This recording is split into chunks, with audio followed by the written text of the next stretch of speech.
Bienvenue chers amis au cœur de l'émission Homo Micro. Homo Micro, l'émission qui se prend en mots. Au cœur de la culture LGBT, QI+, Brahim Naik Balk, entouré de ses chroniqueurs, inonde de couleurs les ondes depuis 2004. L'aventure continue avec cette nouvelle émission qui commence maintenant. Avec le cercle des chroniqueurs, ravi de vous retrouver. Bonjour à toutes et à tous, où que vous soyez, on vous adore. À mes côtés pour vous informer, Nicolas Rividi, le plus de l'actu. Et oui, bonsoir Brahim, bonsoir à toutes et tous, chers auditorices. Ce soir, nous continuons dans l'aventure du mariage pour tous, puisque je vous rappelle que cette magnifique loi a 10 ans. Et donc, on va malheureusement parler aujourd'hui d'un passage un peu obligé, mais un peu triste, qui est LMPT, et j'adore cet acronyme. Ça va être passionnant tout à l'heure avec toi, Nicolas. Culturez-vous, Jean-François Kirizik, bonsoir. Bonsoir Brahim, bonsoir à toutes, bonsoir à tous. J'espère que vous allez tous bien, ravi de vous retrouver. Aujourd'hui, je vais parler de moi, dis donc, en fait. Enfin, de moi, de quelqu'un qui porte les mêmes initiales que moi. Lapsus. Voilà, et quelqu'un pour qui j'ai beaucoup d'admiration, qui m'a malheureusement pas connu. Je peux parler de JFK, donc John Fitzgerald, l'innovateur, le héros de l'Amérique, qui a lancé un défi aux années 60, celui des droits civiques et aussi des droits qu'on n'appelait pas encore LGBT à l'époque. Notre Annabelle Guiraud, tout à l'heure, nous l'entendrons. Yel en parle déjà vieille et vieux. On en parlait en antenne justement avec Nicolas et tous ceux qui m'entourent ce soir. Domaine, et dans quelques instants, Annabelle Guiraud, Yel en parle. Et le plus jeune de la troupe, c'est bien sûr celui qui réalise. Il aura une chronique tout à l'heure en fin d'émission. Tout à fait, Brahim. Bonsoir à Nathan Hivero. Bonsoir Brahim, comment ça va? Ça va, merci. C'est toujours un plaisir de t'avoir en face de nous. Effectivement. Et puis voilà, ce soir, je suis seul, malheureusement. Nous avons quelqu'un qui a quitté le navire, j'ai envie de vous dire. Ouais. Non, vraiment, il n'a pas quitté le navire. C'est juste que tout simplement, il doit réviser. Parce que forcément, il a des examens. Donc voilà, on le laisse réviser et on lui souhaite bien sûr tout le bonheur du monde et même toute la réussite du monde pour qu'il ait justement son diplôme à la fin. Quelque chose qui est quand même assez précieux pour la suite. Qu'on utilise et qu'on abuse d'eux, mais bon, c'est comme ça. C'est la vie. Dans le bon sens du terme. On est bien d'accord. Dis donc, ça bah va oui, pas. parce que ça pour Nathan, on abuse de toi que financièrement. Ouais. Pas que. On sent une pointe de regret malgré tout. Merci de rester avec nous. Homo Micro, l'invité du jour. Nous sommes avec Christophe Martel, journaliste et directeur de publication chez Committed. Alors en parallèle, si c'est toujours OK et à jour, tu accompagnes les demandeurs d'asile au sein de l'association Lardis. Bonsoir Christophe. Bonsoir Brahim, oui, je suis en studio Ouais. ce soir, c'est bien, non? Et vraiment, c'est bien de te voir en chair et en os. Ouais, bah oui, je suis content de Ouais. vous voir. Bonsoir Merci. à toutes et tous, oui. Merci d'être là. Et c'est très juste jusqu'à maintenant ce que j'ai dit. Lardis, c'est toujours Oui, l'Ardis, bien sûr. Alors, je m'occupe plus des couples binationaux. Ouais. Hein. J'étais aussi au pôle asile, mais là, j'ai abandonné cette activité-là pour le pôle couple. Ouais.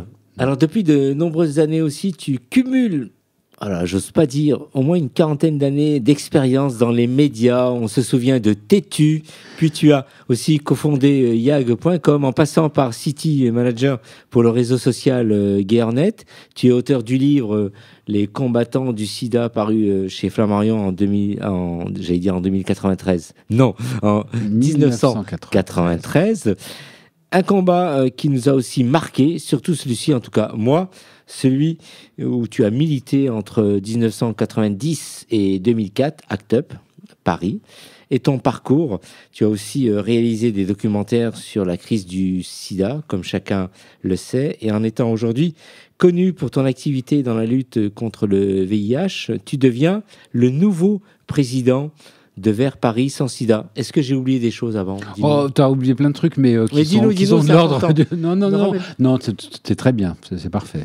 Et là maintenant, président de cette association-là, qu'est-ce qui t'a motivé à porter cette nouvelle casquette, Christophe? En fait, alors on est venu me chercher, c'est-à-dire que Vers Paris sans sida, ça existe depuis 2016, une association donc, qui a été créée suite au rapport de France Lert à la maire de Paris sur comment mettre fin à l'épidémie de sida à Paris en 2030, avec l'idée d'augmenter l'offre de dépistage, de faire travailler aussi les professionnels sur la PrEP, d'avoir une vision aussi plus positive de la santé sexuelle, etc. Mais l'idée, c'est ça, c'est d'aboutir en 2030 à la fin de l'épidémie, en tout cas à ce qu'on appelle un peu le zéro discrimination, zéro transmission et zéro mort du sida. Et donc France Lert a été une super présidente, vraiment je suis toujours hyper admiratif de ce qu'elle a pu faire pendant 6 ans à Paris sans sida, mais elle a souhaité passer la main et on m'a proposé ce poste que j'ai accepté vraiment avec l'idée de pouvoir accompagner cette association qui a une super équipe, il y a une très très bonne équipe de salariés, et aussi on travaille énormément avec tout l'écosystème associatif. Oui. On ne se substitue pas aux associations de lutte contre le sida, on les accompagne.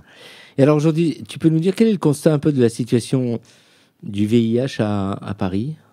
Alors, c'est un peu contrasté parce qu'on a un souci majeur qui est qu'on a peu de données épidémiologiques vraiment fiables, les données qui remontent. Alors c'est vrai qu'il y a eu le Covid qui a un peu bouleversé ce qu'on pouvait voir en termes de nouvelles contaminations, etc. Ce qu'on avait constaté en 2019, c'est qu'il y avait une baisse quand même forte de 16% des nouvelles diagnostics VIH à Paris. Donc ça, c'était très encourageant et c'est sans doute lié au fait qu'on a beaucoup augmenté l'offre de PrEP, qu'on a augmenté l'offre de dépistage. C'est le but vraiment de Paris sans sida de mettre en place des programmes innovants, notamment par exemple au labo sans ordo, c'est-à-dire que maintenant à Paris, mais aussi dans plein d'autres départements, on a mis en place ce système qui est que vous arrivez dans n'importe quel laboratoire, vous donnez votre carte vitale et vous pouvez faire un test de dépistage gratuitement, sans avance de frais, sans ordonnance, etc. Et il me semble maintenant Nicolas. aussi pour certaines MST. Enfin, autres maladies ou infections sexuellement transmissibles. On aimerait pouvoir le développer, effectivement. Ah, c'est pas encore le cas. Et c'est pas tout à fait le cas. Alors, ça dépend. Après, il y a par contre des centres, type le Checkpoint 190, où là, on peut faire effectivement des dépistages gratuits. Mais ce qui est important là de voir, c'est ça a permis, notamment au labo sans ordo, vraiment d'augmenter fortement l'offre de dépistage. Parce qu'on sait qu'il faut que les personnes se dépistent très régulièrement, en particulier chez les HSH, chez les gays et parmi les personnes migrantes, parce que c'est là que l'épidémie est très active à Paris. Ouais. Et juste pour préciser, c'est Paris et maintenant la Seine-Saint-Denis. On a un programme qui est conjoint avec la Seine-Saint-Denis, qui est aussi un département extrêmement touché. Alors on parle de Paris, on parle de la Seine-Saint-Denis, mais revenons aussi à la France. En tout cas, donc, on a des chiffres qui ne sont pas vraiment très bons par rapport un peu aux grands pays dans le monde. C'est vrai que, voilà, encore une fois, ces chiffres, ils sont parcellaires. On a bien l'impression qu'il se passe quelque chose, mais on aimerait... Là, c'est un peu un appel au pouvoir public, parce que pour le coup, c'est le Santé publique France qui gère ça. Il faut vraiment qu'on ait des chiffres plus fiables sur l'état de l'épidémie, la dynamique épidémique. Ce qu'on sait quand même, c'est que, voilà, avec Paris sans sida, avec les associations, on est quand même proche des populations les plus touchées, et on voit bien que il y a une augmentation très forte de la PrEP, il y a des choses comme ce qui se passe, donc on espère quand même que effectivement dans les quelques années qui viennent, là on n'a pas beaucoup de temps, mais dans les quelques années qui viennent, on arrivera effectivement à ces objectifs dont j'ai parlé tout à l'heure. Bien que la PrEP se développe, donc on a quand même un problème de la prévention, je veux dire, elle s'est développée dans les médias, on en parle beaucoup, mais tout le monde ne se préserve pas comme il faudrait, quelque part. Il y a encore un manque peut-être d'informations sur le TASP, par exemple. Alors, le TASP, c'est un acronyme anglais, mais Treatment as Prevention. On sait aujourd'hui qu'une personne séropositive en traitement efficace ne transmet plus le VIH.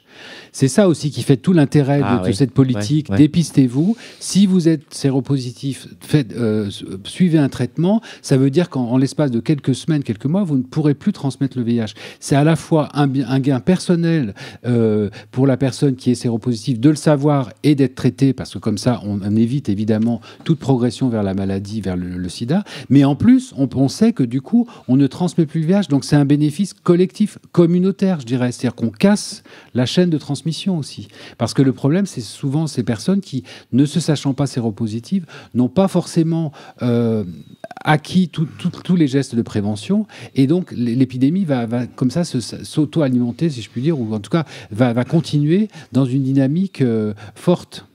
Et la PrEP, comment s'utilise la PrEP pour des gens qui ne connaissent pas du tout ? Ah bah la PrEP, donc, alors toujours pareil, c'est des acronymes anglais. Hein.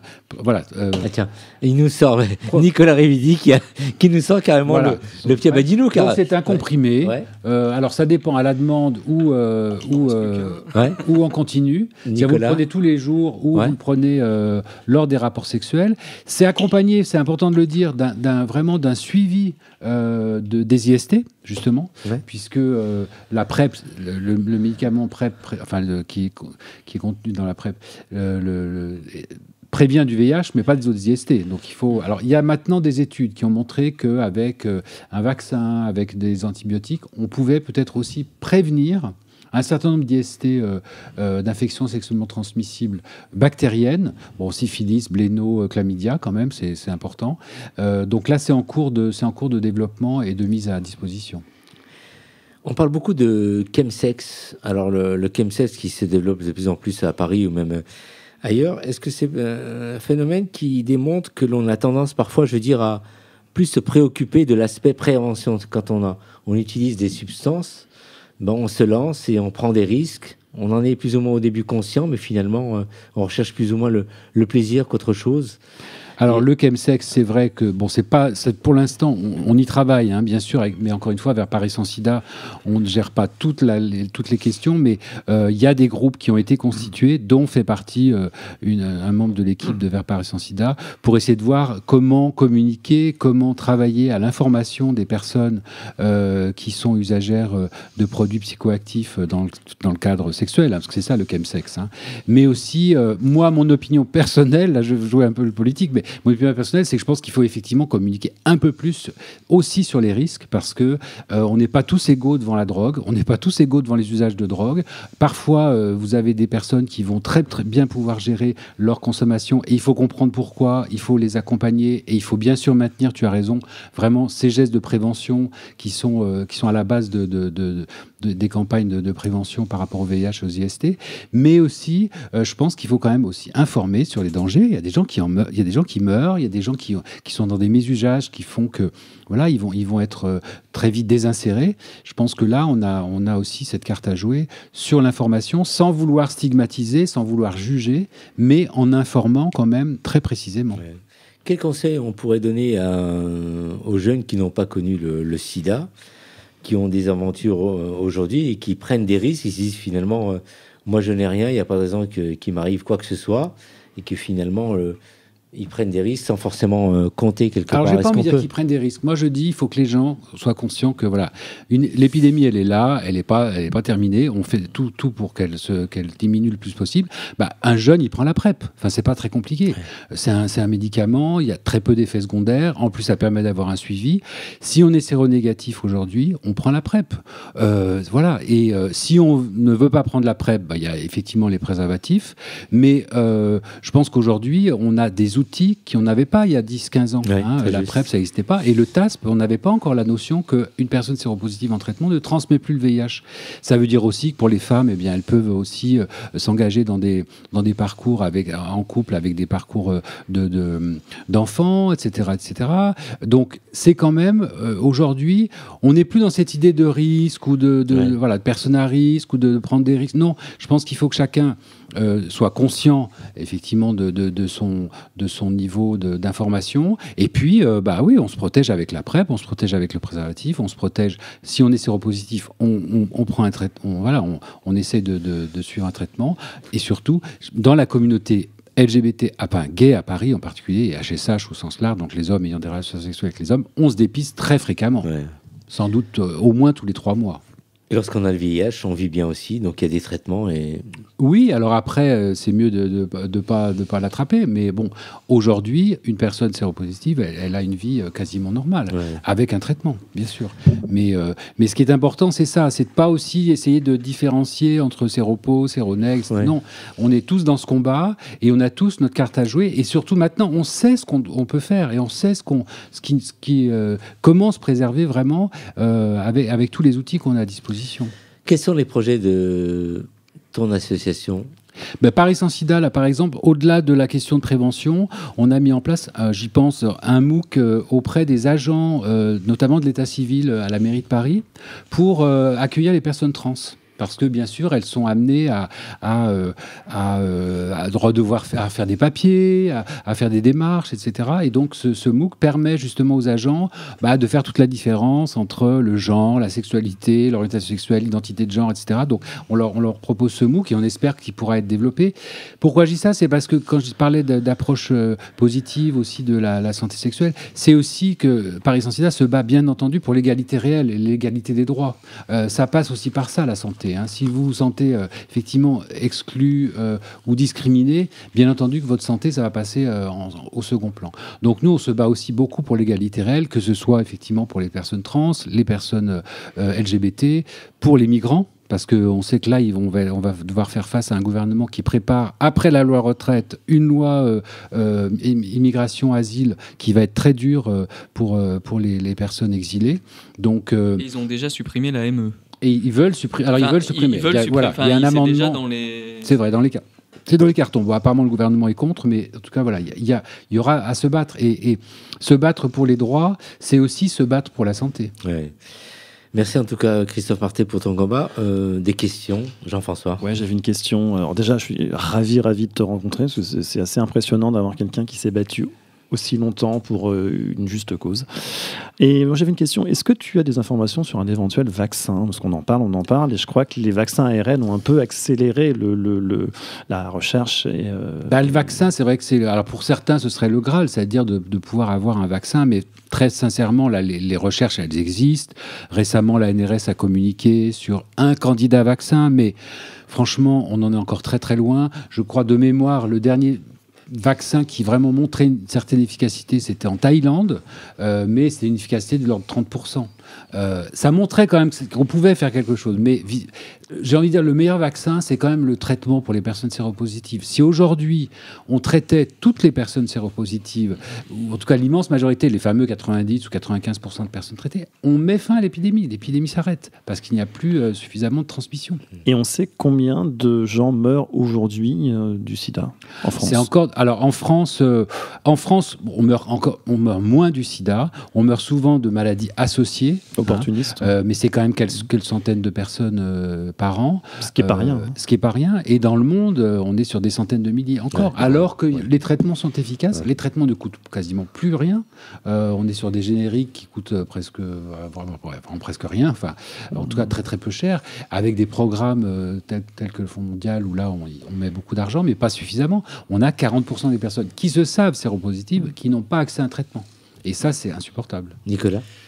Oui, sur la question des vaccins, alors c'est pas un vaccin, mais sur le traitement des personnes séropositives, il y a aussi des tests aujourd'hui sur des traitements par injection qui sont à faire tous les 3 mois. On suppose que très prochainement, ce sera tous les 6 mois. Et il y a même, je crois que c'était alors pas la dernière conférence VIH, mais celle d'avant, il était question que ça puisse même être tous les ans. Tous les ans. Voilà, donc ça veut dire que ça ouvre aussi un champ d'optimisme d'une certaine manière, parce que ça désolidarise aussi le patient d'un traitement lourd, quotidien, etc.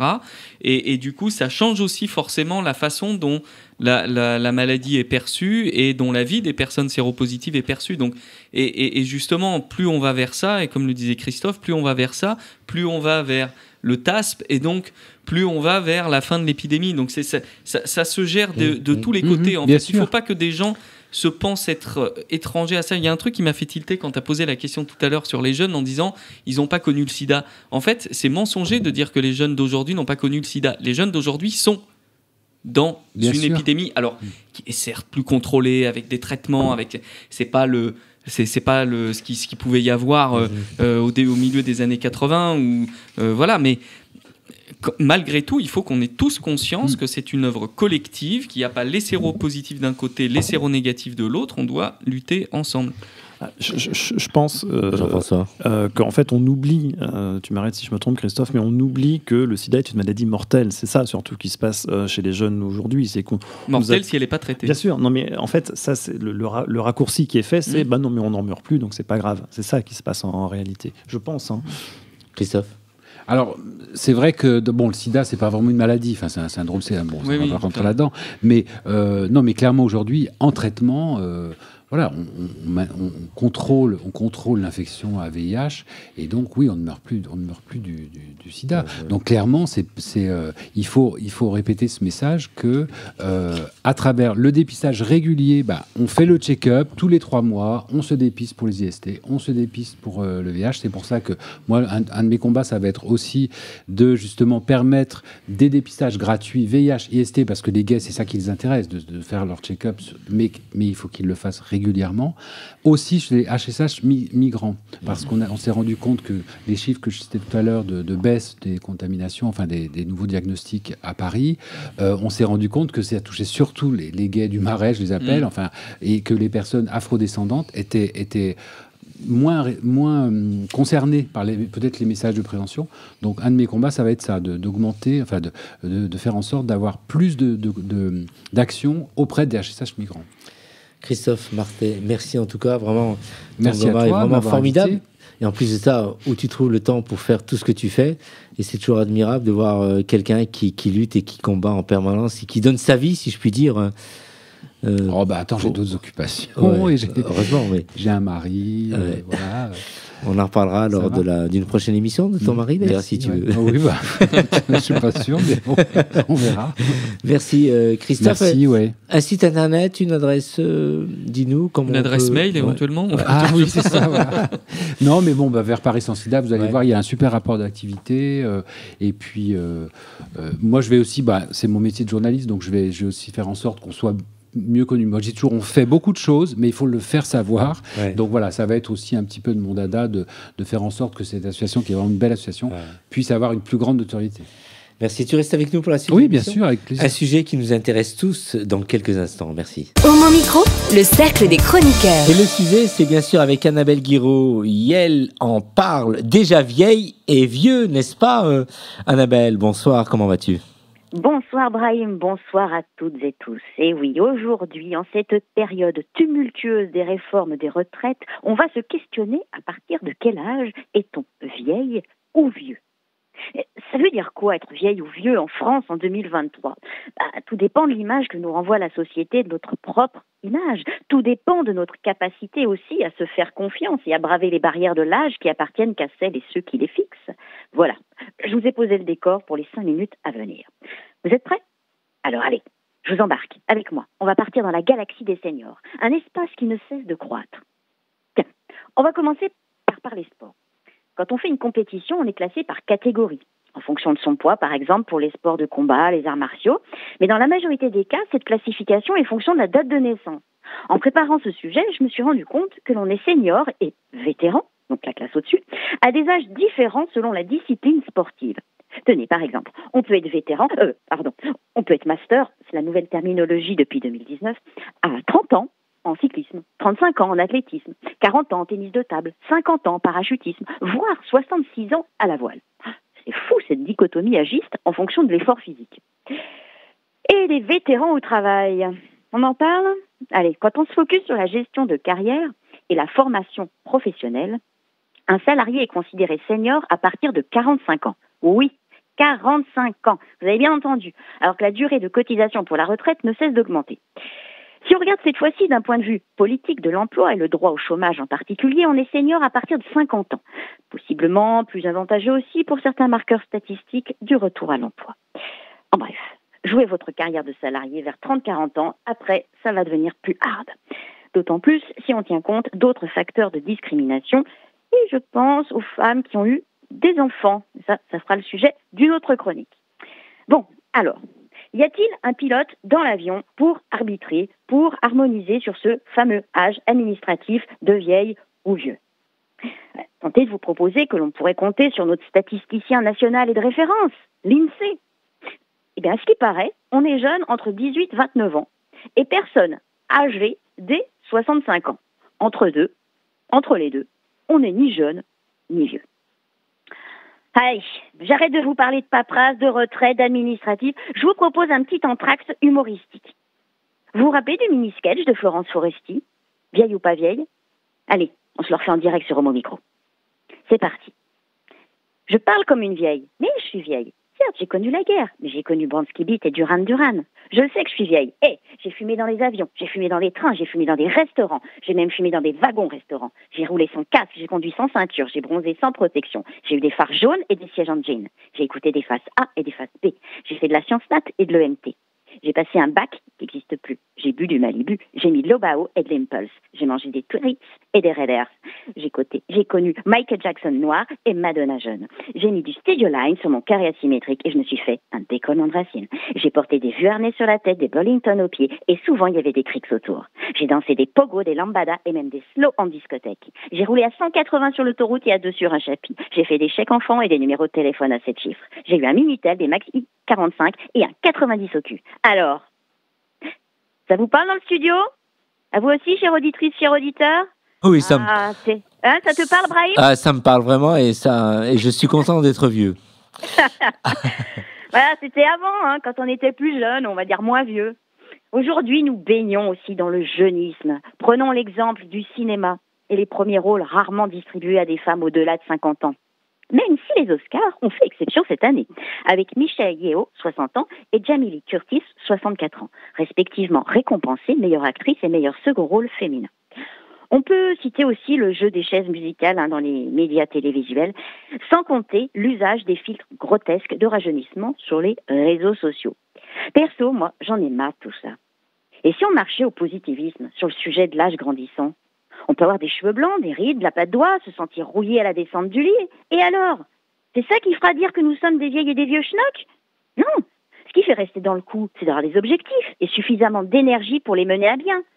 Vieillir, c'est aussi apprendre à profiter, savourer l'instant présent, au lieu de ruminer le passé et de s'angoisser avec des soucis futurs qui n'existeront peut-être jamais. Ce qui fait avoir l'âge de ses artères, c'est aussi être dans un mood positif. Le positivisme, ce n'est pas vivre au pays des bisounours. C'est un mode de fonctionnement pour se mettre en énergie, en bonne énergie, pour avancer dans et avec le temps. Comme on dit, le positif attire le positif. Essayez, vous serez bluffés.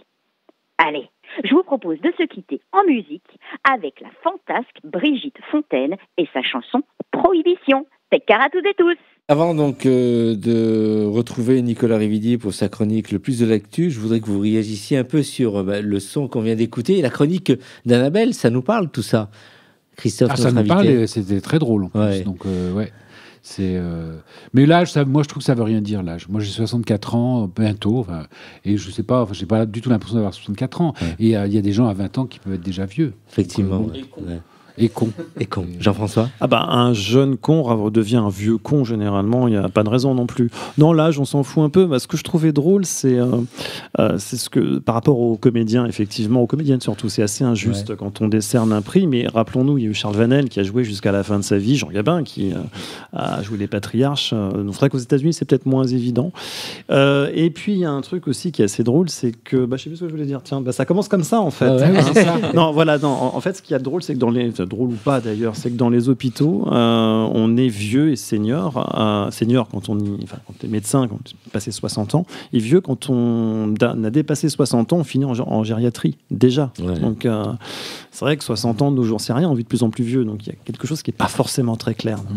Nicolas, écoute, deux choses. Moi, déjà, du haut de mes 40 ans, en fait, je suis très content d'avoir 40 ans parce que, en réalité, je me trouve bien mieux qu'il y a 20 ans, bien plus libre. Je dis pas les mêmes choses, je dis plus de choses, j'ai une meilleure situation, je suis... Enfin, voilà quoi, c'est... Franchement, on m'annonçait ma date de péremption à 30 piges quand j'étais jeune dans le milieu LGBT, et puis finalement, je trouve que ça s'améliore de plus en plus.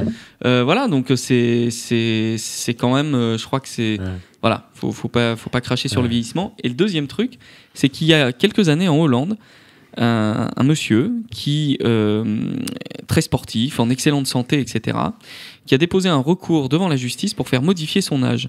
Parce que, à grand renfort de tests médicaux, les tests médicaux ont démontré qu'il avait 20 ans de moins ou 19 ans de moins que l'âge qui était son âge de naissance.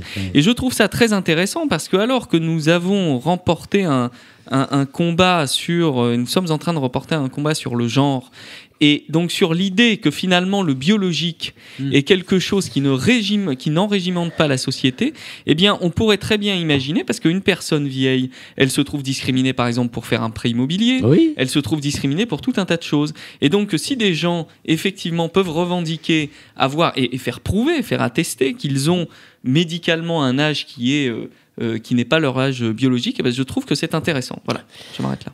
Mais nous, les gars, souvent, on nous dit on est toujours à la course du jeunisme, quelque part. Il y a que ça qui nous intéresse. C'est une réalité aussi. Mais c'est pas que les gays. Non. Enfin, il faut voir quand même le porno hétéro qui charrie son lot d'actrices qui ont l'impression, dont on a toute l'impression qu'elles ont 15 piges, etc.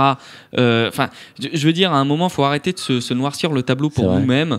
On est dans la logique et la moyenne de la population. Voilà, et ni plus ni moins. D'accord, Christophe. Oui, je suis assez d'accord, oui. Et visiblement, moi j'ai plein de copains de mon âge qui disent non, qu'ils ont toujours autant de succès.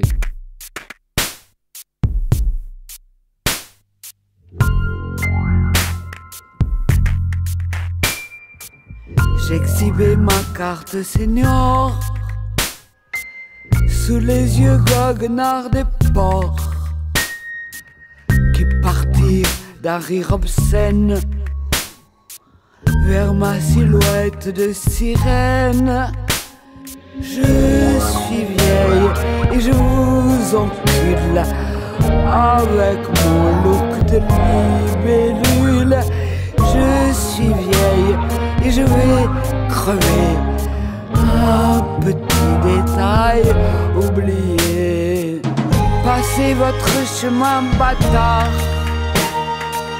et filez vite au wagon-bar. Je fumerai ma cigarette tranquillement dans les toilettes. Partout c'est la prohibition. Alcool à la télévision. Papier clope manque de fric. Et vieillir dans les lieux publics.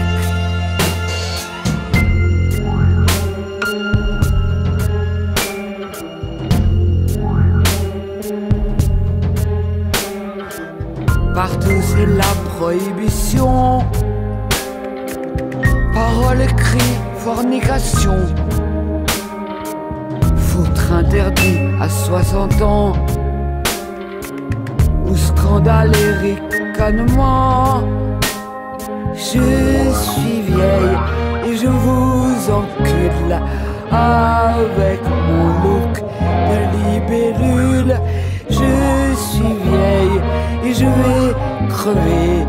Un petit détail oublié. Les malades sont prohibés. On les jette dans les fossés, à moins qu'ils n'apportent du blé, de la thune aux plus fortunés. Les vieux sont jetés aux orties, à l'asile, au château d'oubli. Voici ce qui m'attend demain, si jamais je perds mon chemin.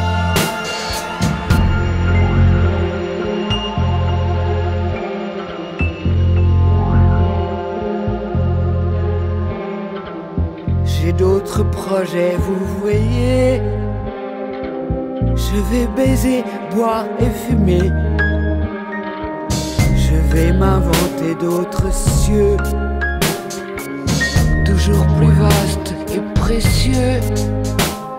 Je suis vieille et je vous encule avec mon look de libellule. Je suis vieille sans voix ni loi. Si je meurs, ce sera de joie.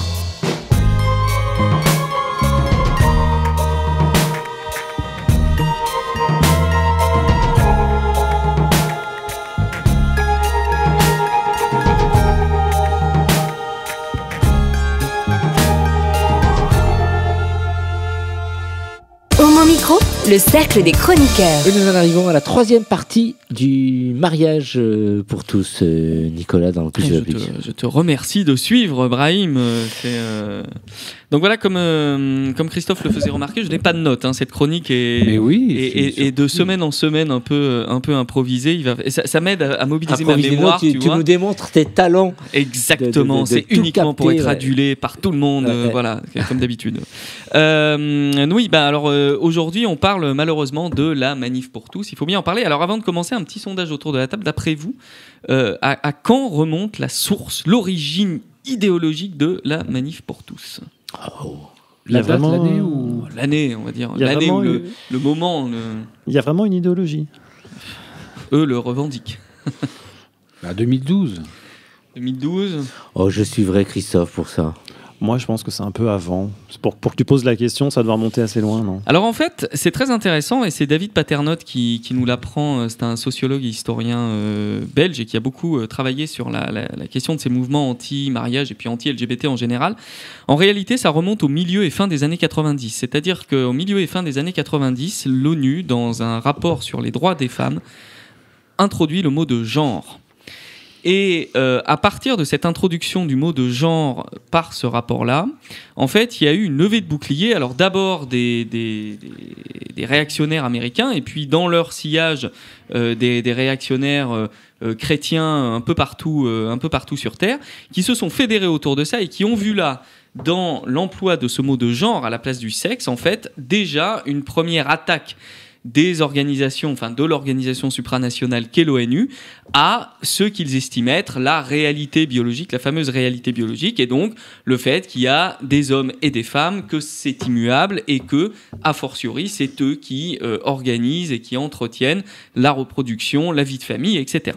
Alors, c'est très intéressant de le poser comme ça parce que vous allez me dire, bah oui, mais déjà en 1999, il y avait des anti-pax et on ne parlait pas de genre en 1999. Alors, c'est parce que, en fait, il y a eu un temps d'adaptation, c'est-à-dire que de 1995 à 2012, en fait, ils se sont fédérés, ils se sont construits. Je parlais d'idéologie tout à l'heure et à raison parce qu'ils ont aussi construit une idéologie, l'ont véhiculée dans les réseaux qui sont les leurs et avec les moyens qui sont les leurs et qui sont des moyens assez conséquents.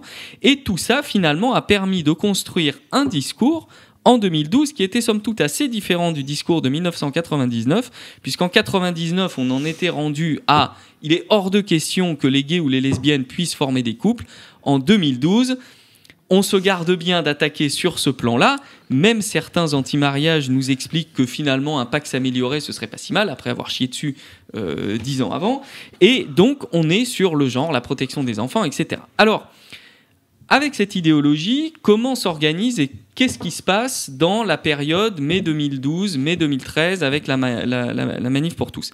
Alors, en mai 2012, on est tous euphoriques. Hollande vient d'être élu. On sait qu'il y a l'engagement 31 qui va, à minima, nous apporter le mariage et l'adoption.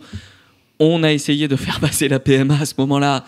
Il faut reconnaître l'échec, mais on a quand même eu le mariage. Donc on est quand même dans une ambiance un peu euphorique et on n'imagine pas un seul instant, en réalité, et ça c'est un mea culpa collectif qu'il faut faire à mon avis parce qu'on n'était pas très bien préparé non plus, on n'imagine pas un seul instant qu'un ersatz du type Boutin puisse se reproduire.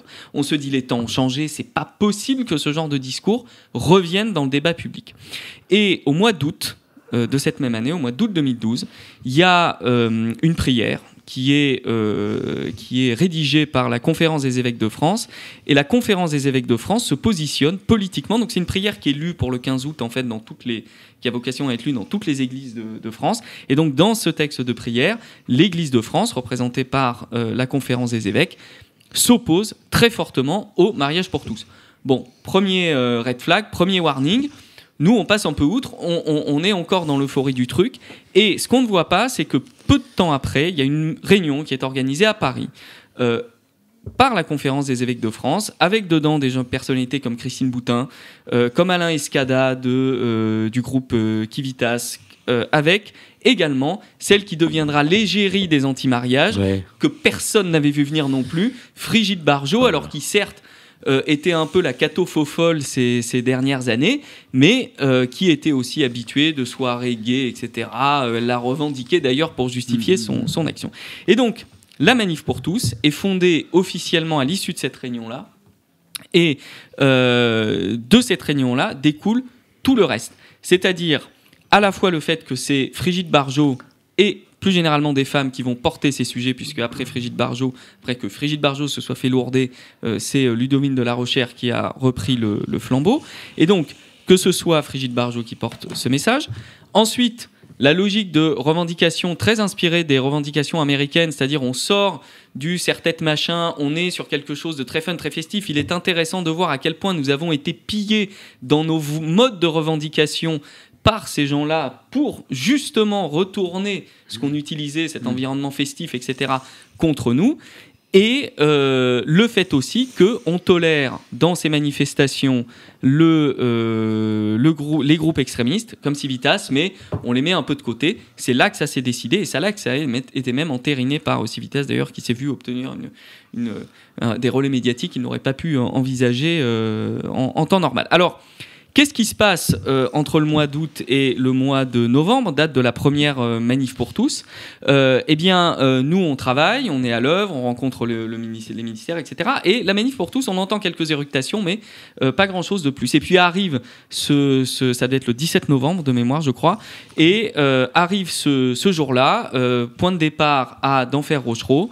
Et je m'y rends pour faire des photos, parce que j'aime bien faire des photos des manifestations. Et voilà. Et donc, je croise d'ailleurs Caroline Forest, qui était à la terrasse d'un café, qui était aussi en observatrice comme moi. Et le truc, c'est qu'en arrivant sur la place, il y a effectivement pas grand monde. C'était à peu près 1 heure avant le début. Et puis, ça se remplit. Des banderoles très outrancières qui sont déroulées sur des morceaux de catéchisme qui rappellent que les gays n'ont pas voix au chapitre, enfin les gays, les lesbiennes n'ont pas à être tolérés, etc. Et ça se remplit. Je me rappelle d'ailleurs avoir envoyé ce jour-là à Gilles Bonmori, qui était tout fraîchement nommé conseiller aux questions LGBT au cabinet de Najat Vallaud-Belkacem, un truc du genre, à vue de pif, il y en a bien 40 000, et je me demande si il n'y en a pas plus. Et donc on n'avait pas du tout vu le truc. Ça explique aussi sans doute un retard au démarrage, parce qu'on leur a laissé quelque part le point de départ, mais à la fin on a gagné quand même. Ça a été un âpre combat.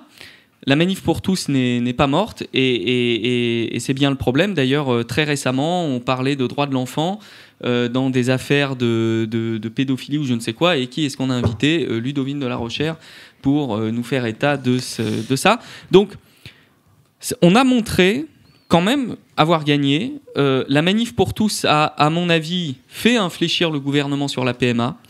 Je sais pas, oui, Christophe, oui. Voilà. Mais on a gagné quand même. Ça démontre, malgré tout, que pour l'avenir, il faut être vigilant. Et nous n'avons malheureusement pas d'autre choix que d'être vigilant, parce que sinon, on risque, à l'occasion d'autres revendications, de rejouer la même chose. Et voilà, malheureusement, la tranquillité est un luxe qu'on ne peut pas encore se permettre.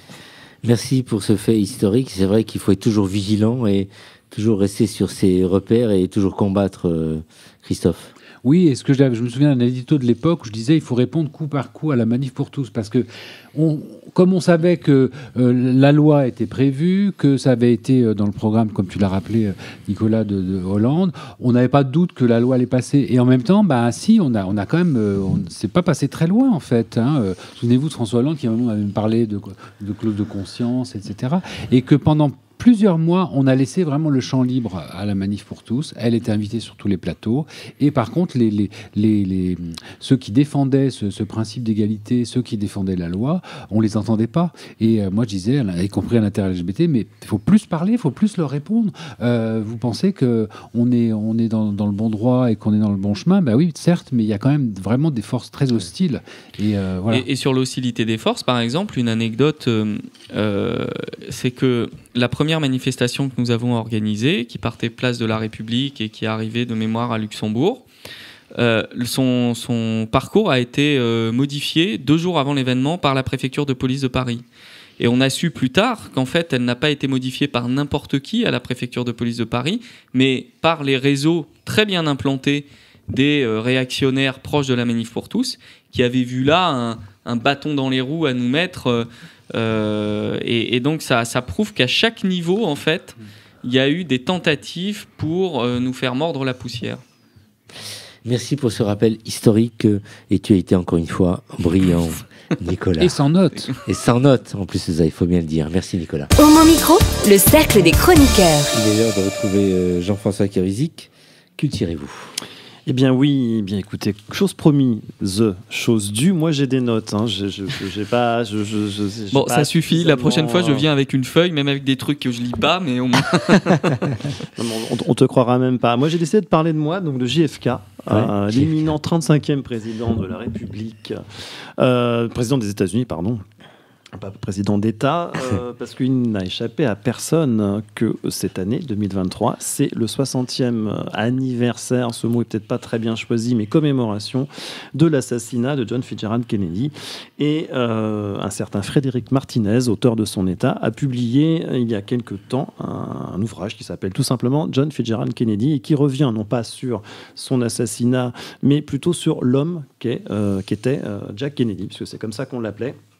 Et ce Jack Kennedy, en fait, à la mort de son frère, Joe Jr., celui dont le père avait décidé qu'il serait président, le petit Jack commence à faire ses classes dans une ambiance très familiale, très bon chic, bon genre, très côte est, finalement, des États-Unis. Ceci étant posé, en fait, au fil des pages se dessine un enfant, un ado, un adulte frondeur, pugnace, bagarreur, qui vouait un culte à l'irrespect, ce qui est quand même assez particulier pour un futur président. Toujours débraillé, hein, en chemise, en pantalon de golf. Enfin, il ressemblait à tout sauf à ce que l'on a pu connaître avant et après.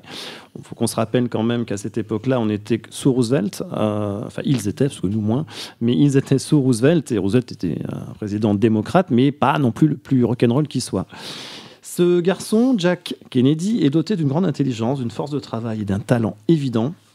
Il s'informe, il écrit, il voyage, il vient en France plusieurs fois, il aime beaucoup la Côte d'Azur, grand classique des Américains, et se lance en politique quelques années après la Seconde Guerre mondiale, après la fin de la Seconde Guerre mondiale, où il commence à faire ses classes en meeting, en rencontrant des gens, en serrant des mains, quelque chose d'assez classique, mais chez lui, il y a quelque chose en plus, c'est qu'il sourit, il est beau, il est sincère, en tous les cas, il se croit sincère, et ça fonctionne. Frédéric Martinez nous décrit un petit peu comment un fils de famille riche de la côte Est, qu'on pourrait appeler les WASP, aujourd'hui s'adapte à toutes les circonstances. C'est-à-dire qu'il va sur les docks et il se fait des potes. Il va boire une bière avec eux, il discute de leurs problématiques, qu'il a bien évidemment apprises par cœur avant. Il est à l'aise partout et ça, c'est une grande première. Mais il y a le problème, c'est le père. Le père dirige un petit peu tout, il finance la campagne, il a de très bons amis dans la mafia qui l'aident, qui aident le père, parce que le fils n'est pas au courant de tout quand même. Mais il faut s'affranchir du père, de son argent, de ses accointances mafieuses, etc. Mais avec ça, ça va être compliqué d'arriver, ça va être compliqué d'arriver à la Maison-Blanche. Eh bien, il y arrive quand même. Il y arrive et ça devient une obsession, un graal, un point d'orgue. Une vie faite pour ce pouvoir-là. Et pour y parvenir, il s'adjoint, on rêve quand même, nous, d'avoir aussi des gens comme ça. Il rencontre Marilyn Monroe, il se marie avec Jackie Bouvier Kennedy, d'origine française. Il est très pote avec Frank Sinatra, qui orchestre, c'est vraiment le mot, toutes les campagnes et tous les meetings. Qui est un peu mafieux aussi. C'était un peu mafieux aussi, mais ça, faut pas le dire. Mais qui orchestre un tout petit peu tout ça, et ma foi, ça fonctionne. Hein. Nous, je sais pas, on avait Mireille Mathieu. Non, je sais pas. Je voudrais pas dire, mais voilà. Et enlevé par le groupe Wagner pour chanter à Moscou désormais. Absolument. Je pense que si on n'avait pas Enrico Macias aussi, mais bon, très bon guitariste. Et finalement, ces élections, ce sera pour 1960, et c'est à ce moment-là que JFK invente l'Amérique moderne, celle des médias, celle du glamour, celle du business aussi, celle de l'émancipation, de la déségrégation, et bien sûr des droits LGBT, qui ne s'appelaient pas LGBT à l'époque. Il a eu la confiance des conservateurs, il les a manipulés, il a ouvert les portes aux universités pour les Afro-Américains, il s'est montré dans les bars LGBT, et le fait qu'un Kennedy se montre dans des endroits gays, ça fait quand même toute la différence dans une Amérique un peu conservatrice. Mais évidemment, tout a une fin. Mais moi, je vais m'arrêter là. Parce qu'il y aura d'autres, comme Nicolas, il y aura d'autres chroniques sur Kennedy tout au long de cette année jusqu'au 22 novembre prochain. Voilà, c'est une annonce faite, Brahim. Ouais. Attends-toi à d'autres surprises. J'espère que tu nous raconteras une aventure gay avec... non. Alors moi, j'en ai pas eu avec lui, mais j'aurais bien aimé. Mais je peux trouver, effectivement. Et pour illustrer tout ça, le grand Bob Dylan a écrit en 2016 un morceau fleuve qui fait 17 minutes, qui est un hommage à la politique de JFK, mais qu'on se rassure. J'ai dealé avec Nathan.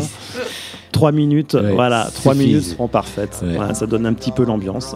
Bob Dylan, et le morceau s'appelle Murders Must Fall. On l'écoute. You got unpaid debts, we've come to collect. We're gonna kill you with hatred without any respect.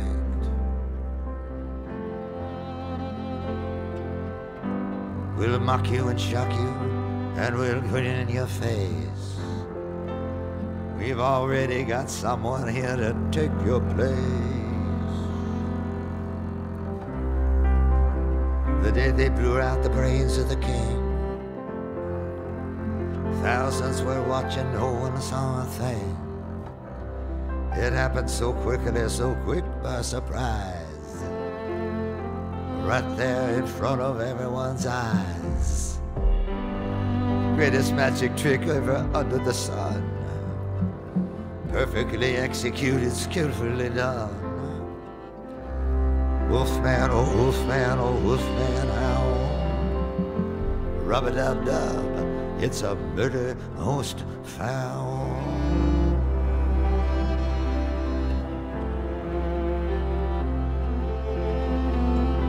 Hush, little children, you'll understand. The Beatles are coming, they're gonna hold your hand. Slide down the banister, go get your coat. Ferry across the Mersey and go for the throat. There's 3 bumps coming all dressed in rags. Pick up the pieces and lower the flags. I'm going to Woodstock, it's the Aquarian age. Then I'll go over to Altamont and sit near the stage. Put your head out the window, let the good times roll. There's a party going on behind the grassy knoll. Stack up the bricks, pour the cement. Don't say Dallas don't love you, Mr. President. Put your foot in the tank and step on the gas. Try to make it to the triple underpass. Blackface singer, white-faced clown. Better not show your faces after the sun goes down. I'm in the red light district like a cop on the beat, living in a nightmare on Elm Street. When you're down on New Bellum, put your money in your shoe. Don't ask what your country can do for you. Cash on the bellhead, money to burn. Dealey Plaza, make a left-hand turn. I'm going down to the crossroads, gonna flag a ride. The place where faith, hope, and charity died. Shoot him while he runs, boy. Shoot him while you can. See if you can shoot the invisible man. Goodbye, Charlie. Goodbye, Uncle Sam. Frankly, Miss Scarlett, I don't give a damn. What is the truth? Where did it go? Ask Oswald and Ruby, they ought to know. Shut your mouth, say the last hold down. Business is business, and it's a murder most found.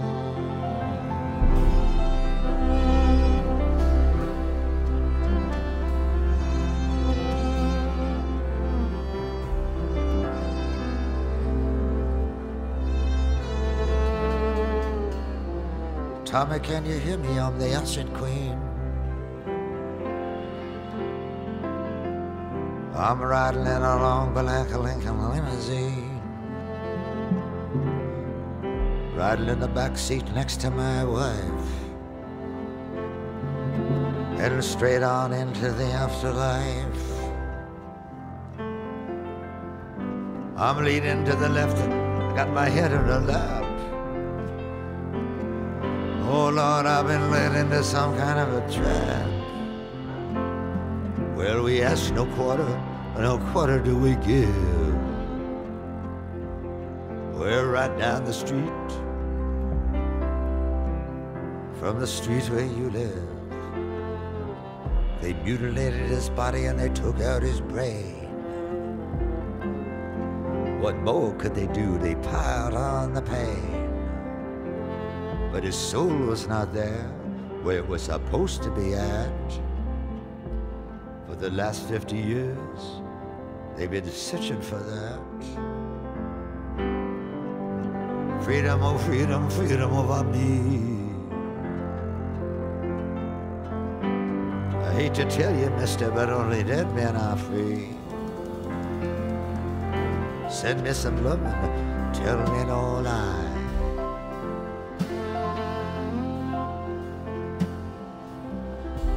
Throw the gun in the gutter and walk on by.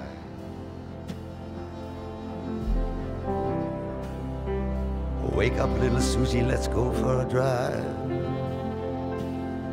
Cross the Trinity River, let's keep hope alive.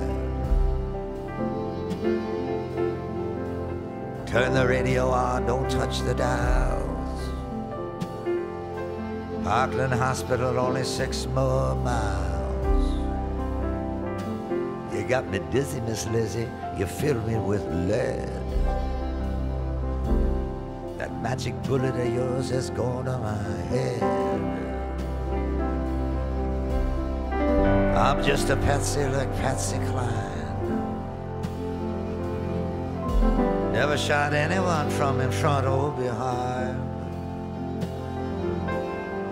Got blood in my eye, got blood in my ear.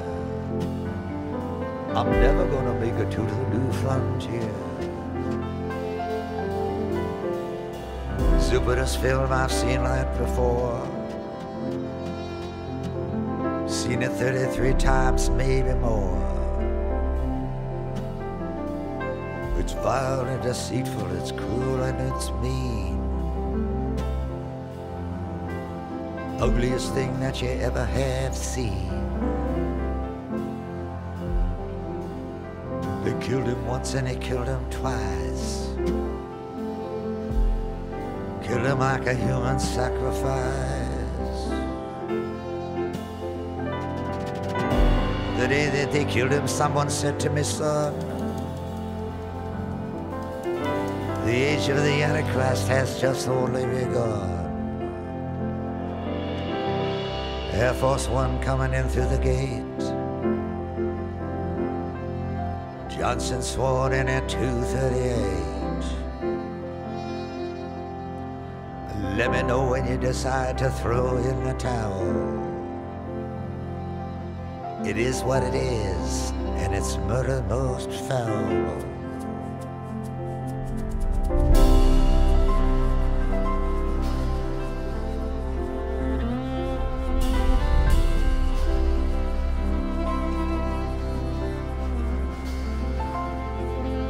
What's new, pussycat? What do I say? I said the soul of a nation been torn away, and it's beginning to go into a slow decay. And that it's 36 hours past Judgment Day. Wolfman Jack, he's speaking in tongues. He's going on and on at the top of his lungs. Play me a song, Mr. Wolfman Jack. Play it for me in my long Cadillac. Play me that only the good die young. Take me to the place Tom Dooley was hung. Play St. James Infirmary in the court of King James. If you want to remember, you better write down the names. Play it at James 2. Play it Rather Go Blind. Play it for the man with a telepathic mind. Play John Lee Hooker, play Scratch My Back. Play it for that strip club owner named Jack. Guitar Slim going down slow. Play it for me and for Marilyn Monroe.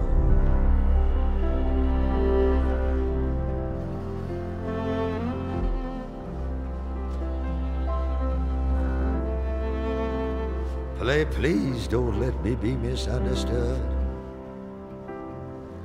Play it for the first lady, she ain't feeling too good. Play Don Henley, play Glenn Fry. Take it to the limit and let it go by. Play it for Kyle Wilson too. Looking far, far way down Gower Avenue. Play Tragedy, play Twilight Time. Take me back to Tulsa, to the scene of the crime. Play another one and another one bites the dust. Play the old rugged cross and In God We Trust. Ride the pink horse down that long lonesome road. Stand there and wait for his head to explode. Play Mystery Train for Mr. Mystery, the man who fell down dead like a rootless tree. Play it for the reverend, play it for the pastor. Play it for the dog that got no master. Play Oscar Peterson, play Stan Getz. Play Blue Sky, play Dickie Betts. Play Art Pepper, Thelonious Monk, Charlie Parker, and all that junk. All that junk and all that jazz.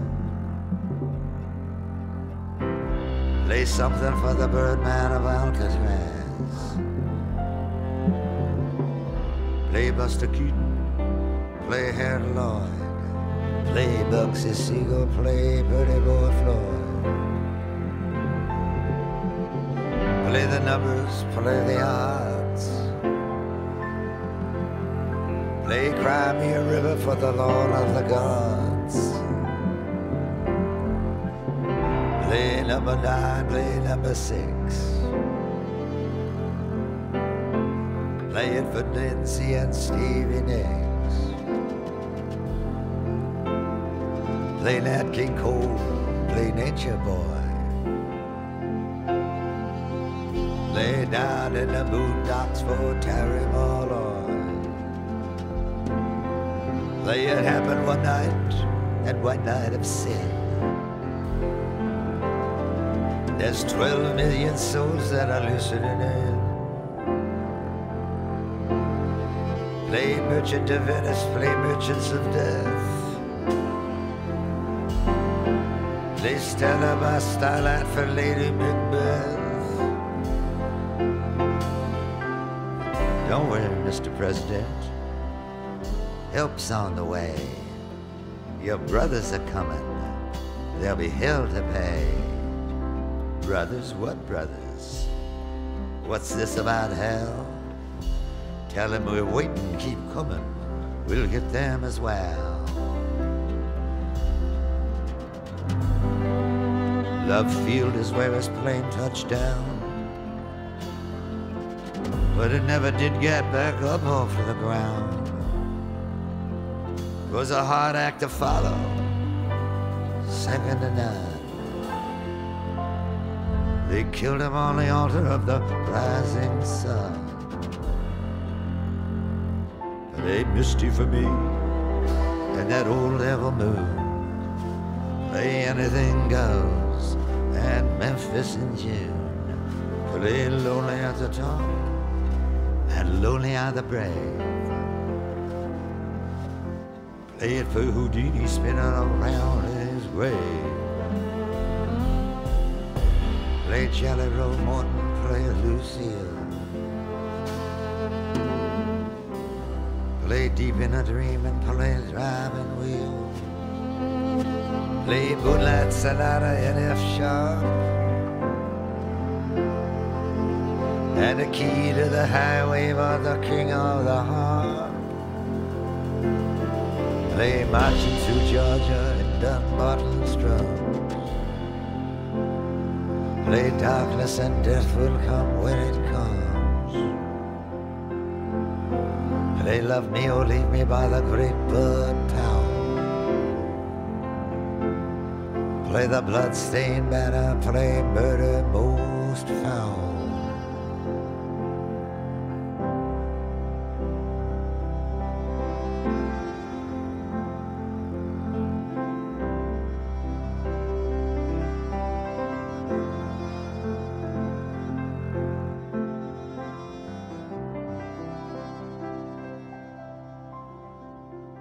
Homo Micro, le cercle des chroniqueurs. Jean-François, tu voulais ajouter? Oui, je voulais juste ajouter que tous ces faits-là sont cités dans le livre de Frédéric Martinez qui s'appelle John Fitzgerald Kennedy, qui est aux éditions Perrin pour l'édition normale et l'édition poche Perrin Tempus. Voilà.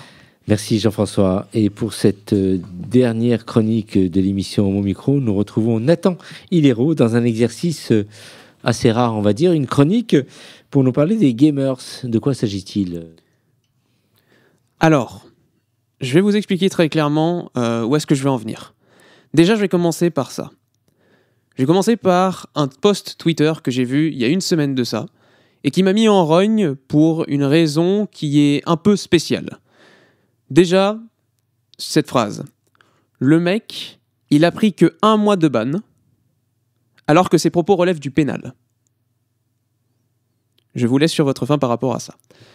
Tout ce que je veux vous dire, c'est que au tout début, quand j'ai lu ça, c'est pas le fait que ça soit... parce que ça peut arriver sur n'importe quel jeu vidéo. Ces faits-là peuvent arriver sur n'importe quel jeu vidéo. Mais le jeu vidéo que je vais vous citer juste après va vous surprendre grandement. Parce que quand on a un jeu vidéo qui est conçu pour un public jeune, quand on a un jeu vidéo notamment, et quand l'éditeur du jeu vidéo est si connu que le premier jeu date des années 1980, en tout cas le premier de la licence, eh bien ça en dit long sur plusieurs choses. Un, ça en dit notamment que les mœurs n'ont pas vraiment changé, mais surtout que, eh bien tout simplement, on continue d'exposer ça, et puis surtout, on a exposé grâce à cette partie-là, en tout cas avec ce qui vient de se passer avec ce tweet, on a exposé une grande partie des gens de cette communauté. La communauté de ce jeu vidéo, et en tout cas le titre de jeu vidéo, eh bien c'est Mario Kart. Voilà. Vous voyez où je veux en venir ? Quand on a une grande licence telle que Mario Kart, et que d'un coup on découvre qu'il y a une personne qui parle et qui relate des faits, et surtout des propos qui sont extrêmement bizarres. Je vais vous les lire tout à l'heure. Je vous précise, ça va être très long, mais je vais vous expliquer ce qui s'est passé. Quand on a une personne de ce type-là, qui disent des choses qui relèvent du pénal, mais que, j'ai pas fini, le pire, c'est qu'il y a d'autres personnes en plus qui, dans son post Twitter qui a été supprimé depuis, applaudissent cette même personne qui s'est fait bannir. Alors là c'est différent. Parce que ça relève de plusieurs choses. Déjà, on n'a pas progressé alors que le jeu vidéo est censé accueillir tout type de personnes. Et quand je dis tout type de personnes, c'est-à-dire peu importe leur sexe, peu importe leur religion, et peu importe leurs orientations sexuelles aussi. Le jeu vidéo, il est fait pour ça, rassembler les gens, peu importe leurs horizons. Et c'est ça qui, aujourd'hui, gomme la plupart du temps nos identités de genre, qui gomme nos identités sociales et nos problèmes, nos différences. C'est ça la beauté d'un jeu vidéo, c'est rassembler tout le monde, et c'est comme la musique. C'est exactement ça, la culture qui nous permet de nous rassembler, peu importe notre horizon. Et, je vais vous dire quand même ce qu'il a dit. La personne qui s'est fait ban, je ne vais pas vous dire son nom parce que je ne connais pas vraiment son nom, je ne peux pas vous dire non plus son pseudo parce que forcément ça peut être très problématique. Eh bien voici ce qu'il a dit. Je rejoins le panthéon des grands noms de cette communauté de bannis. Je suis ému. Et il ajoute un emoji smiley avec une tête d'ange. Vous voyez un peu à quel point aussi c'est impossible ? Et ça, il y en a assez de ce qu'on a de voir ça. Moi, j'en ai assez, honnêtement.